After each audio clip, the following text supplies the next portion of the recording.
Comencé el día miércoles con un pasaje de Daniel 4:17 que lo titulé "Así trabaja el cielo". ¿Se anima a repetirlo conmigo? Así trabaja el cielo. Muy bien, gracias, Paula. Pues voy a dar otra oportunidad. Así Trabaja el cielo. Muy bien. Y hoy voy a leer el capítulo 6, verso 10 al 20. Pero quiero contarles que la carta a los Efesios, la mayoría de los teólogos coinciden en esto. Y cuando digo teólogos no me refiero a personas de ligera interpretación, sino que me estoy refiriendo a teólogos como Juan Calvino, Martín Lutero y tantos otros hombres de la historia que hablaron acerca de este libro. La carta a los Efesios es el himno a la salvación, ya que nos habla del destino del creyente, que es la predestinación. Nos dice en el capítulo 1, verso 3, bendito el Dios y Padre de nuestro Señor Jesucristo, que nos bendijo con toda bendición espiritual en los lugares celestiales en Cristo Jesús. Diga conmigo, yo ya he sido bendecido. En los lugares celestiales, esto es, en los aires, en los cielos. La bendición no radica de aquí abajo hacia arriba, sino de arriba hacia aquí abajo. El mensaje de Jesús, coincidente con el de Juan el Bautista, fue: el reino de los cielos se ha acercado a vosotros. Juan el Bautista dijo también en el capítulo 4 y 5 de Juan: nadie puede tener algo que no le sea dado del cielo. Pero lo que quiero decirle es que el libro de Efesios, dentro de tantos temas extraordinarios que trata acerca de la vida de la iglesia y del creyente, por mencionarle algunos nada más, en el capítulo 1 habla de las bendiciones que hay en Cristo Jesús, las bendiciones espirituales. También en el capítulo 1 nos habla de que Él nos ha dado el espíritu de sabiduría y de revelación para que podamos entender los propósitos de Dios. En el capítulo 2 nos habla de la salvación solamente por gracia, salvos por gracia. Esa salvación viene por medio de la reconciliación, por medio de la cruz. En el capítulo 3 también nos habla Pablo, que ahora ese misterio que ha sido revelado a la iglesia, Dios ha hecho partícipe a todas las naciones de la tierra. También en esa salvación que nos otorga, nos da un conocimiento que excede cualquier sabiduría humana. En el capítulo 4 nos habla de la unidad en el espíritu que tiene la iglesia. Dentro de esa unidad también nos habla de que Jesucristo, subiendo a lo alto y ya siendo Señor de todo, comparte su carácter, comparte su oficio como rey, como sacerdote y como profeta, y lo da a la iglesia, estableciendo los 5 ministerios vigentes: profeta, apóstol, maestro, evangelista y pastor. El capítulo 4 nos habla de la nueva vida en Cristo, cómo debemos andar como hijos de luz, enlazado con el capítulo 5. También el capítulo 5 da una serie de directivas acerca de la iglesia, cómo nos tenemos que amar, cómo nos tenemos que soportar, cómo nos tenemos que someter unos a otros en amor. En el capítulo 6 hace una comparación de Cristo y la iglesia y pone la figura o el símbolo del matrimonio, que así como nadie aborrece a su propia carne, sino que la ama, la cuida y la sustenta, de la misma manera Cristo con la iglesia la ama, la cuida y la sustenta. Pero en el capítulo 6, verso 10, chocamos con una declaración. ¿Se anima a leerlo? Por lo demás. ¿Lo lee así? En multimedia. Diga conmigo, por lo demás. Cuando Pablo está diciendo por lo demás, está diciendo por todos los temas que vengo hablando, por todo lo que yo en breves minutos le mencioné, que habla la epístola a los Efesios, por lo demás, por las bendiciones en Cristo, por la unidad de la iglesia, por la salvación por gracia, porque debemos ser luz, por el conocimiento que nos otorgó, por lo demás, por todo lo que vengo enumerando, hermanos míos, fortaleceos en el Señor y en el poder de su fuerza. Es como que te presenta todo el gráfico y vos decís, es extraordinario. La salvación ha sido por gracia, Dios nos ha bendecido en los lugares celestiales con Cristo Jesús, hace la gloriosa comparación de Cristo y la iglesia, es extraordinario. Sin embargo, por lo demás, por todo lo antes dicho, tienen que fortalecerse en el Señor y en el poder de su fuerza. Es algo así como cuando Pablo le escribe a Timoteo y le dice a Timoteo, esfuérzate en la gracia que es en Cristo Jesús. Pero uno se pregunta, si es gracia, no necesita una cuota mía de obras, porque es. Entonces, ¿por qué Pablo le está diciendo a Timoteo, esfuérzate en la gracia? ¿Qué me tengo que esforzar si ya ha sido dado gratuitamente? En realidad lo que Pablo le está diciendo a Timoteo es, aprovechar al máximo la gracia. ¿Se entiende? No está diciendo que vos la colabores a la gracia, sino que le saques el máximo provecho. Interesante. Por lo demás, por todo lo que Pablo dice, le añade esto: fortalezcanse en el Señor y en el poder de su fuerza. ¿Por qué dice esto?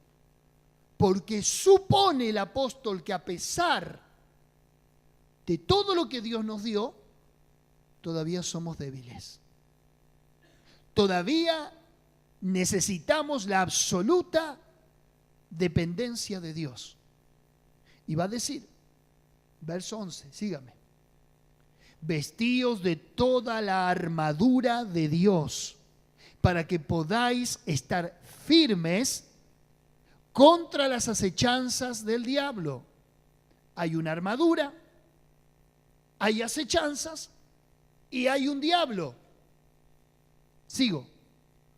Porque no tenemos lucha contra sangre y carne,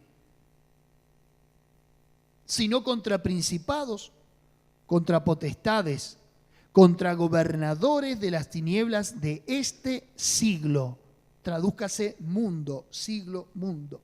Contra huestes espirituales de maldad en las regiones celestes. Hay un mundo espiritual activo.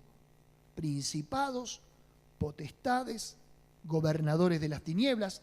Toda una vasta jerarquía demoníaca que trabaja en forma escalonada y estratégica para controlar el sistema del mundo, en otras palabras, el sistema antidios. ¿Me sigue? Por tanto, verso 13, tomad toda la armadura de Dios para que podáis resistir en el día malo. Hay un día malo.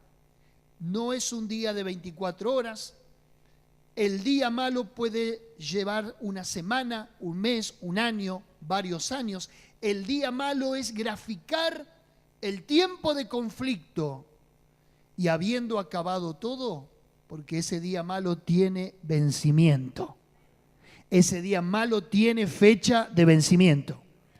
Pero cuando se vence ese día malo, vos no termines derrotado, sino firme. Leo, estad pues firmes, ceñidos vuestros lomos con la verdad, vestidos con la coraza de justicia, calzado los pies con el apresto del Evangelio de la paz, sobre todo tomad el escudo de la fe con que podáis apagar todos los dardos de fuego del maligno, y tomad el yelmo de la salvación y la espada del Espíritu, que es la palabra de Dios, orando en todo tiempo, con toda oración y súplica en el Espíritu, y velando en ello con toda perseverancia y súplica por todos los santos. Cierra el capítulo 28 del libro de los Hechos y dice que Pablo está en Roma y que permanece 2 años Pablo en Roma, en una casa alquilada, y un centurión romano encadenado a él. Un guardia que las 24 horas lo custodiaba. Esta carta fue escrita desde Roma en la última encarcelación del apóstol Pablo. Y algunos que han interpretado esta carta entienden de que cuando Pablo está hablando acerca de la guerra espiritual o de la confrontación que el creyente, el cristiano, tiene con Dios, con el mundo de las tinieblas, el apóstol no encuentra otra figura mejor con la cual describir cómo debe estar uno preparado que ver al legionario romano. Cuando lo está viendo al legionario romano que lo está cuidando a él, está viendo la conformación del uniforme, está viendo la conformación de la armadura. A mí me apasiona, a más de que está en la Biblia, personalmente me apasiona. Tengo 2 espadas coleccionadas de Toledo. Toledo es una provincia de España, conocida mundialmente como el lugar donde se hacen las espadas, donde se forjan los corceles, los escudos, los brazaletes, todo lo que tiene que ver con la Edad Media, con los guerreros de la Edad Media. Pablo está describiendo la armadura de un soldado literal, de una persona que enfrenta un enemigo. Y Pablo lo pone al creyente bajo esta figura. Ahora, no sé si vos sos consciente de que cada mañana cuando salís a la vida, salís a una batalla. Y no toda la gente es consciente de que sale a la batalla. Cualquier persona que no conoce a Dios sabe que va a enfrentar un día más, pero no es consciente de que ese día muchas veces lo puede determinar nuestra actitud hacia la vida. Nosotros como creyentes sabemos que hay un diablo que nos acecha por el hecho de ser hijos de Dios. El tema es que vos como hijo de Dios le atribuyas ese conflicto al entorno, a la vida, a la política, a la economía, al medio ambiente y a cuantas cosas se te ocurra, mientras que Pablo te dice que tu día malo no procede directamente de circunstancias ocasionales de la vida, sino que hay un ejército estratégicamente planificado para arruinarte la existencia. ¿Hay alguien ahí? Ahora vos le vas a echar la culpa a un hermano, a un familiar, al pastor, a tu patrón en el trabajo, al profesor de la facultad, mientras que Pablo dice que nuestra lucha no es contra gente iguales, contra nuestros pares, sino contra pentecostales. No. ¿Quién dijo pentecostales? Nuestra lucha no es contra sangre y carne, sino contra poderes espirituales, potestades. ¿Me está siguiendo? Ahora, todo esto para decirle que me quiero concentrar en una palabra. Verso 12, una palabra. Porque no tenemos lucha. La palabra traducida como lucha es palestra. ¿Cómo es? Palestra. Yo no entendí. Dije, bueno, lucha es confrontación cuerpo a cuerpo. Lucha es medirse con fuerzas. No, la palabra lucha, que está traducida como palestra, en realidad, palestra es el lugar, escuche, o el espacio donde se efectúa la lucha. ¿Se entiende? Cuando dice no tenemos lucha, no está diciendo en sí la palabra lucha, sino el espacio donde se lucha. Hay una diferencia entre la lucha en sí misma y dónde vos llevas a cabo la lucha. En este caso, Pablo está diciendo que la lucha ¿dónde es? Termina el verso 12 diciendo contra huestes espirituales de maldad en las regiones. Ese en identifica el espacio, la palestra. ¿En dónde? En las regiones celestes. Estoy haciendo un sermón expositivo. Yo quiero que usted hoy se lleve una enseñanza. Cuando dice no tenemos lucha, palestra, el espacio donde peleo. Pablo se refiere, en este caso, a las regiones celestes, los aires. Así como el mundo, un país, una provincia, está diagramado geográficamente, así como hay una cartografía específica de cada ciudad, provincia, comuna, municipio, está también las regiones celestes específicamente diagramadas para ser controladas por poderes espirituales. Pero no te quiero hablar hoy de la lucha de las regiones celestes, si bien el texto tiene que ver con eso. Quiero hablarte del espacio de tu lucha, del que muchas veces huís para atribuirle a que tiene que ver con lo espiritual. Y muchas de nuestras luchas, hay veces no tienen en su totalidad que ver con lo espiritual, sino que la palestra puede llegar a ser tu propia familia, en lugar de tu lucha. ¿Cuántos tienen lucha con la familia? ¿Quién no? Y cuando hablo tu palestra en la familia, estoy hablando de conflictos en las relaciones, o con tus hermanos, o con tus padres, o con tu cónyuge, o con tus hijos. Ese es el espacio de tu lucha, que la palabra que lo define es, muy bien. Pablo se refiere a una palestra, principados y potestades. Pero no siempre nuestras palestras, nuestros espacios de conflicto son los demonios. Porque si no, como decimos siempre con mi esposa, estaríamos cayendo en un misticismo, atribuirle todo lo que nos ocurre al mundo espiritual de maldad. Mientras que hay luchas, espacios de lucha que tienen que ver netamente con nuestra humanidad, netamente con nuestro criterio hacia la vida, muchas veces acerca de un sentido común nuestro distorsionado para abordar determinadas cuestiones. Si yo soy un irresponsable en mis finanzas y me endeudo más de lo que gano, bueno, mi palestra o mi lucha no es con los demonios, sino con mi mala administración. ¿Se está entendiendo? ¿Me está entendiendo? Así como hay un espacio para pelear contra poderes espirituales, y que Pablo dice, por todo lo demás, sepan también que enfrentan esto.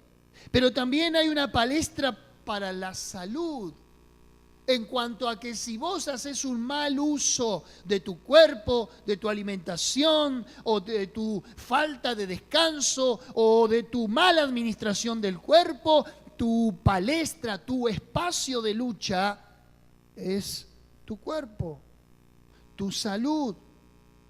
Hay cosas que escapan de nuestras manos y que vamos a tener que luchar toda la vida con eso.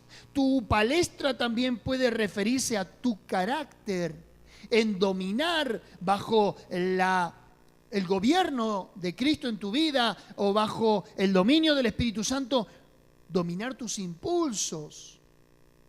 Si sos de mal carácter, si sos una persona que tiene prejuicios acerca de los demás, guarda resentimientos, guarda odios, producto de una baja autoestima, proyectan los demás las cosas que él mismo siente hacia los demás. Personas que son susceptibles y cualquier cosa los lastima, los hiere, idea preconcebida acerca de los demás. Si tu palestra es tu carácter, ese es el espacio de tu lucha. Podría mencionar un montón en esta noche, pero ¿cuál es el espacio de tu lucha? Todos tenemos un espacio donde luchamos en nuestra vida. Nadie está exento, ni siquiera quien les habla, el pastor. Yo tengo mis palestras en las que todos los días me disputo una batalla. Algunas son espirituales, otras son conmigo mismo. Mis hábitos, mis excesos, cada uno conoce cuál es su lugar de lucha. ¿Puede identificar el suyo? Estoy haciendo una pregunta apelativa. ¿Puedes identificar cuál es mi lucha? ¿No te gusta estudiar? Esa es tu palestra, tu lucha. ¿No te gusta madrugar? ¿No te gusta levantar temprano? Esa es tu lucha. Lucha con eso. Acá lo que yo te estoy diciendo es que fuiste llamado a luchar. Es un absurdo creer que la vida cristiana, a pesar de todo el tema que viene abordando Pablo en la carta a los Efesios, salvos por gracia, todo lo demás es caro. Todo lo demás tiene un precio. La vida cristiana es un precio alto. Si no, Jesús no hubiera dicho, mire, el que quiere venir en pos de mí, tome su cruz y sígame cada día. Y le añade una ilustración, dice, no hay cruz sin precio. Un ejército se va a enfrentar a otro, pero antes de enfrentarse, mide si va a poder enfrentarlo calculando los gastos. Nadie se pone a edificar una torre si no sabe si va a acabarla. Calcula los gastos. El hecho de seguir a Cristo es calcular los gastos. No sé si lo calculaste o no, pero dentro de la vida cristiana y dentro de la causa que abrazaste, uno de los costos caros es sostener todos los días de tu vida hasta que el Señor te venga a buscar una lucha sin cuartel. Por eso Él dice, vístanse con la armadura. Y la armadura tiene en su gran mayoría elementos defensivos. El casco es un elemento defensivo, de defensa, que no te den en la cabeza. La coraza es un elemento defensivo, que una estocada no te provoque la muerte.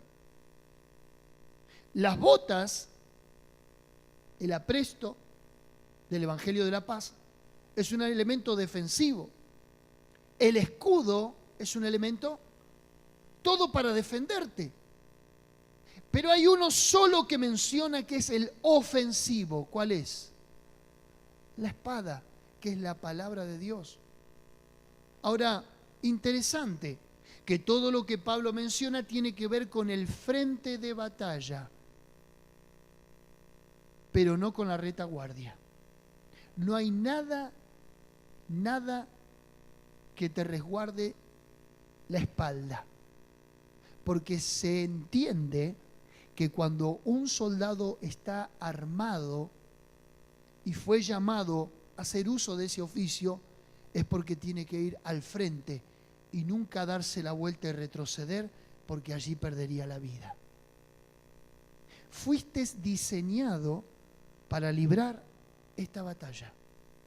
La vida cristiana es una batalla. Aunque vos me digas, bueno, pero no me importa tanto eso del conflicto, me causa resquemor eso de la violencia y la confrontación, quiero decirte que te enteraste tarde. El cristiano es una confrontación abierta al mundo espiritual de maldad. El cristiano es una confrontación abierta al pecado. Un teólogo del año 1900 dijo, el cristiano es alguien que tiene paz con su conciencia, pero guerra contra sus pasiones. Es una confrontación, es una lucha. ¿Por qué digo esto? Porque aquellos que atendemos mucha gente con distintos conflictos y problemáticas, la gente siempre viene con el planteo más usual, que es: ¿cuándo voy a terminar con esta situación? ¿Cuándo se me va a terminar esta prueba, pastor? ¿Cuándo voy a dejar de pasar estas luchas? Y se me sale por decirle: nunca. Acostúmbrate a convivir con eso. Dale la bienvenida y amigate. Como decían en una película, en una serie muy conocida, cuando la muerte te sonríe, devolvele otra sonrisa, porque no te queda otra. A la vida cristiana vos te tenés que armar del concepto de qué es una confrontación directa. Por eso, frente a tu debilidad, empieza el texto: fortaleceos en el Señor y en el poder de su fuerza. No te está diciendo vas a luchar con tu fuerza. Te está diciendo vas a luchar con la fuerza del Señor. ¿Cuál es tu palestra? Bueno, lucha en esa área y no te quejes, porque para eso fuiste llamado. Y para eso Dios ya previó todo lo que te va a sacar victorioso en esta lucha. Seguramente vas a ligar algún golpe, seguramente vas a estar cargado de cicatrices, pero vas a estar experimentado en la batalla. Quiero que vayas conmigo a Josué, capítulo 5, versículo 13. A ver si está mi imagen ahí.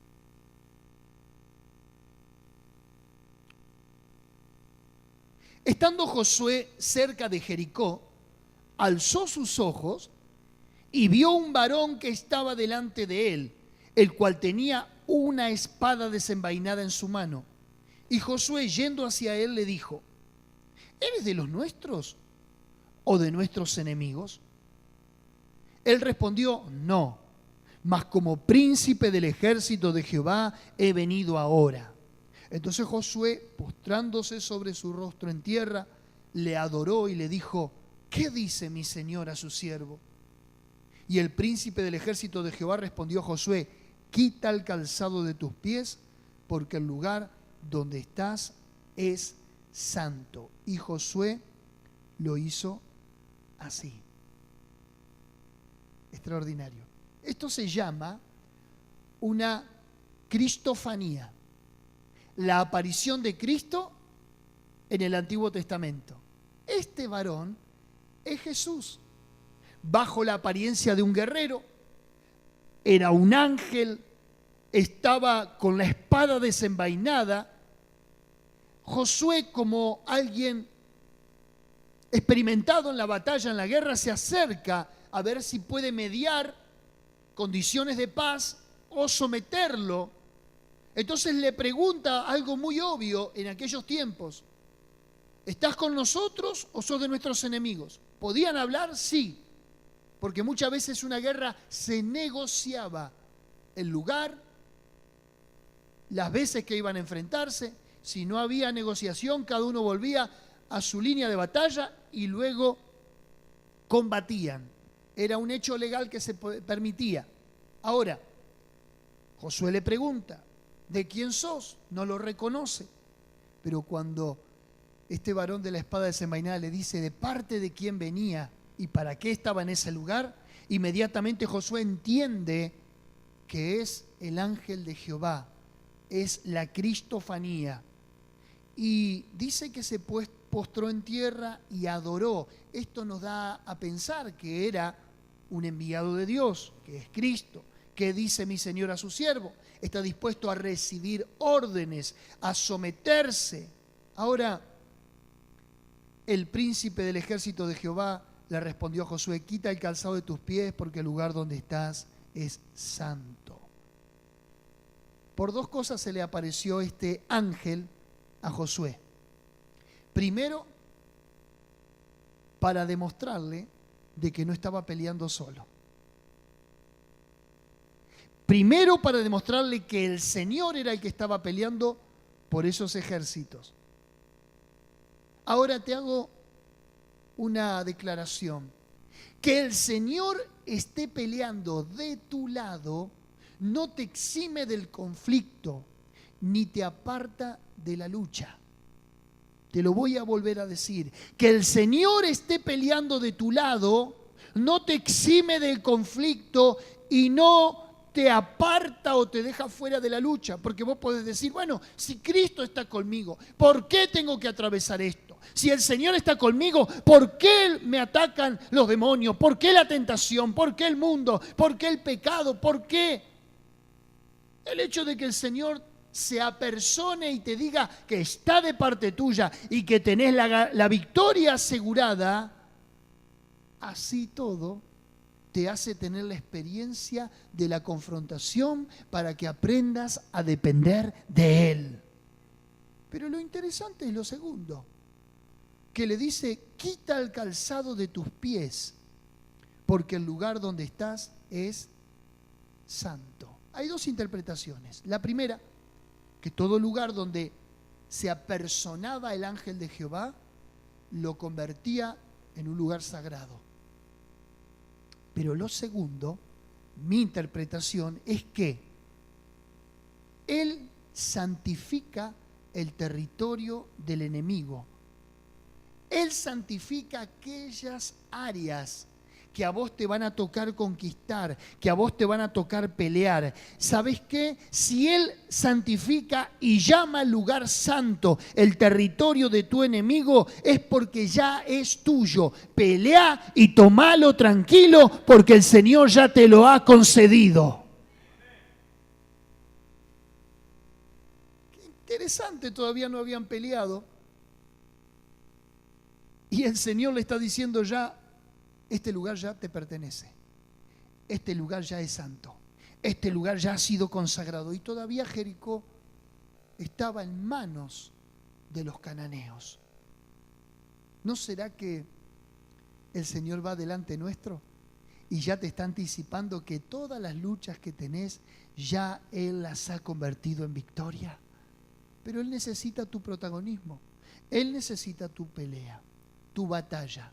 Dale pelea, dale batalla a tus conflictos. No huyas, porque podés huir, pero a la vuelta de la esquina te esperará nuevamente el conflicto. Y hasta que no hayas salido victorioso, el Señor siempre te va a probar con lo mismo.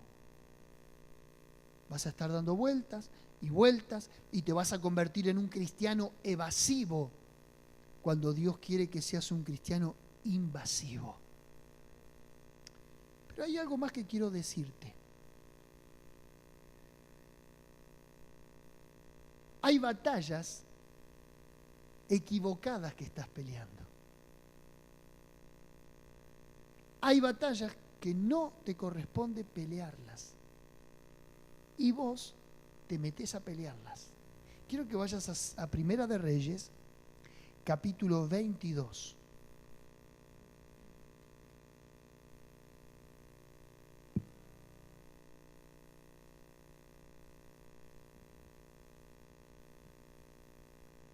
Capítulo 22, verso 30. Primera de Reyes 22, 30. Y quiero repetírtelo. No entres o no te enriedes en una lucha equivocada,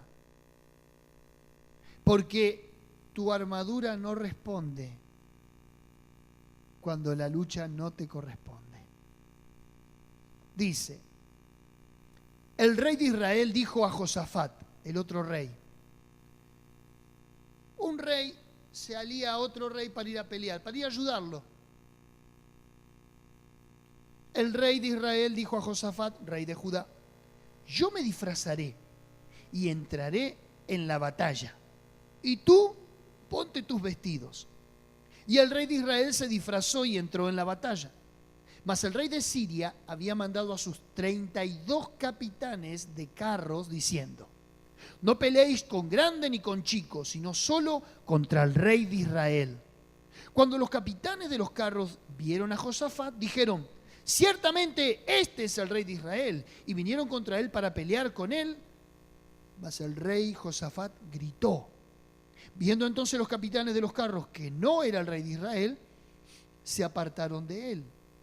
Y un hombre disparó su arco a la aventura e hirió al rey de Israel por entre las junturas o yunturas de la armadura.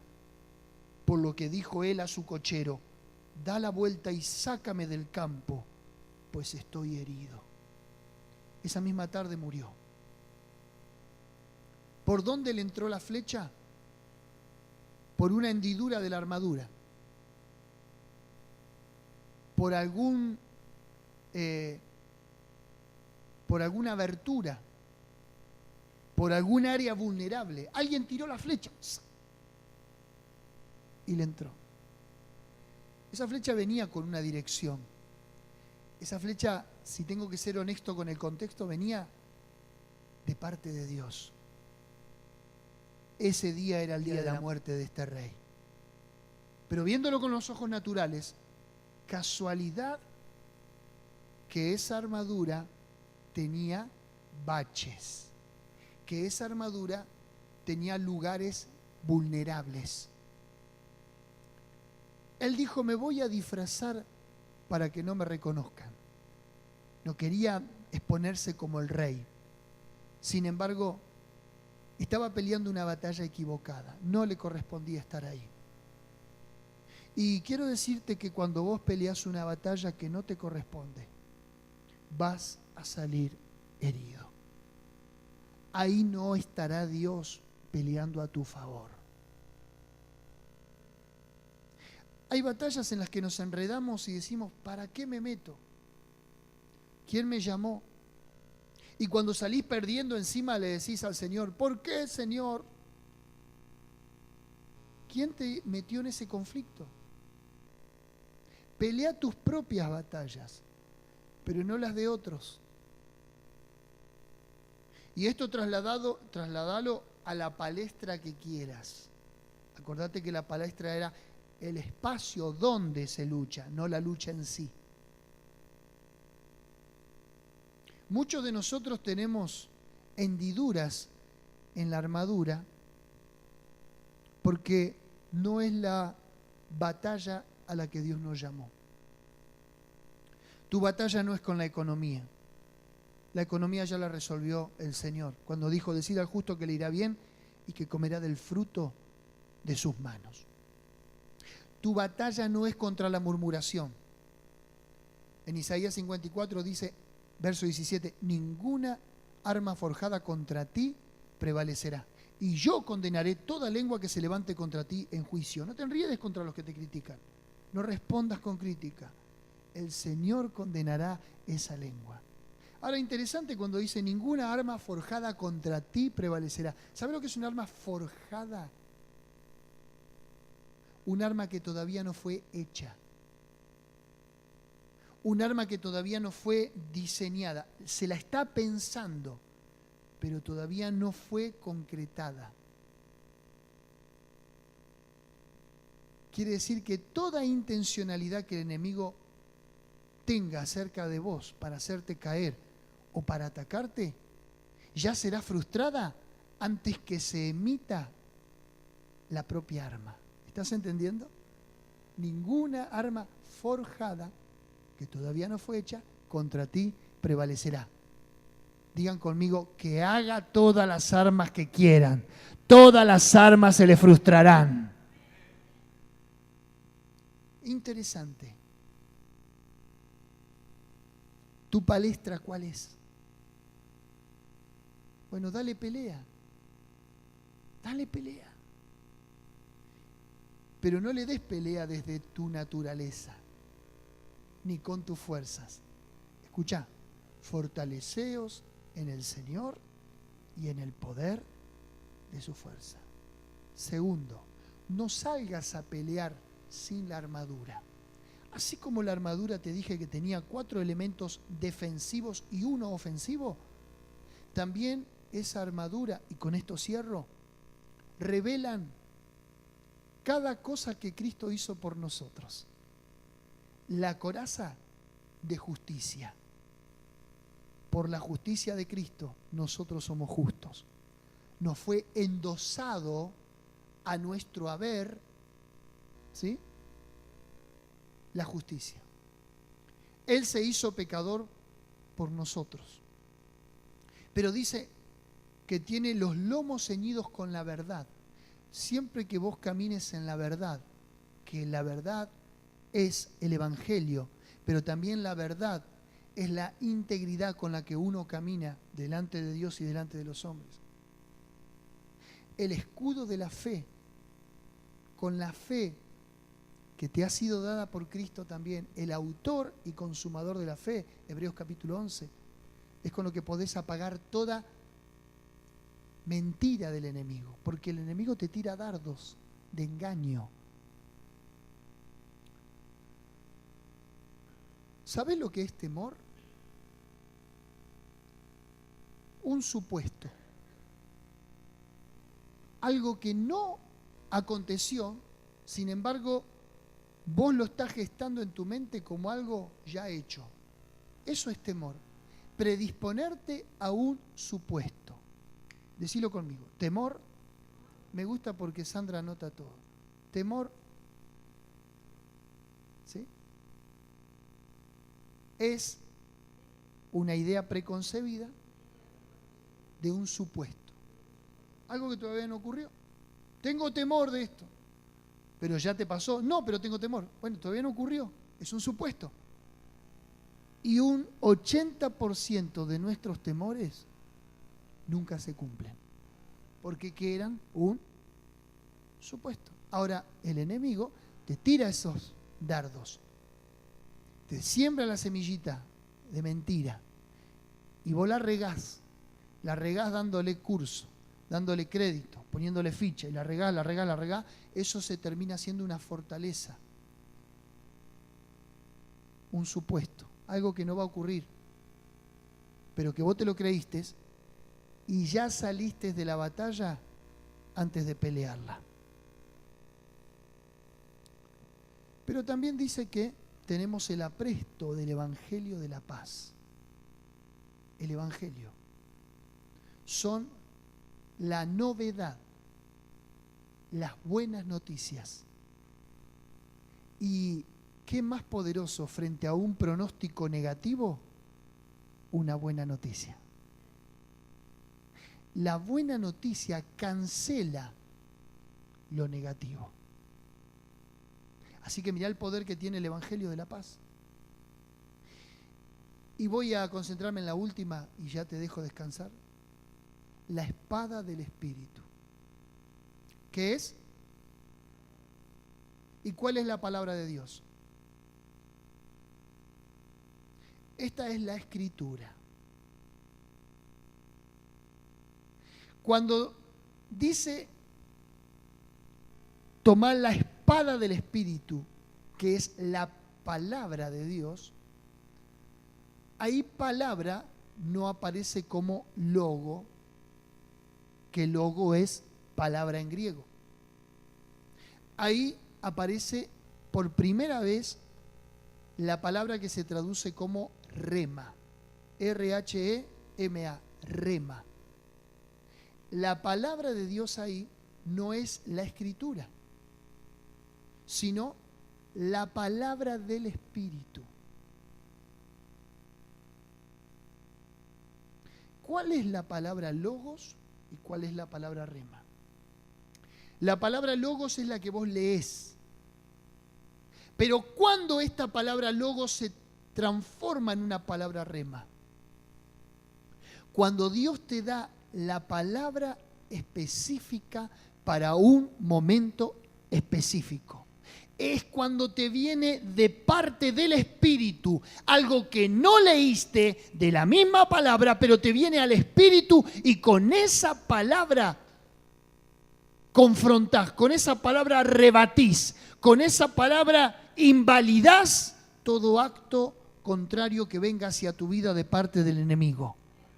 La palabra del Espíritu es la palabra que en la ocasión te viene espontáneamente para cortar con todo aquello que viene contra tu vida. Es extraordinario este pasaje. Si Pablo consideró ponerlo en una de las mayores epístolas escritas hacia la iglesia, es porque es importante. Tenés que caminar consciente de los poderes espirituales que Pablo menciona. Pero también tenés que caminar consciente de cuál es tu lugar en la lucha, cuál es tu palestra, cuál es tu espacio de conflicto. ¿Por qué? Porque podés llegar a pelear en un espacio que no es el que te corresponde. Analizalo vos. Yo te solté la palabra, ahora esta palabra que yo te suelto se transforma en rema, se transforma en una palabra del Espíritu, la que a vos te habla en forma personal. Y vos ahora, mientras me estás escuchando, decís, sí, ya sé cuál es mi conflicto. Y ya sé también cuál no es mi conflicto. Y ya sé en cuál voy a ganar. Y ya sé en cuál voy a perder. Pero hay algo que no vas a poder evadir en esta noche. Es tu participación en la lucha.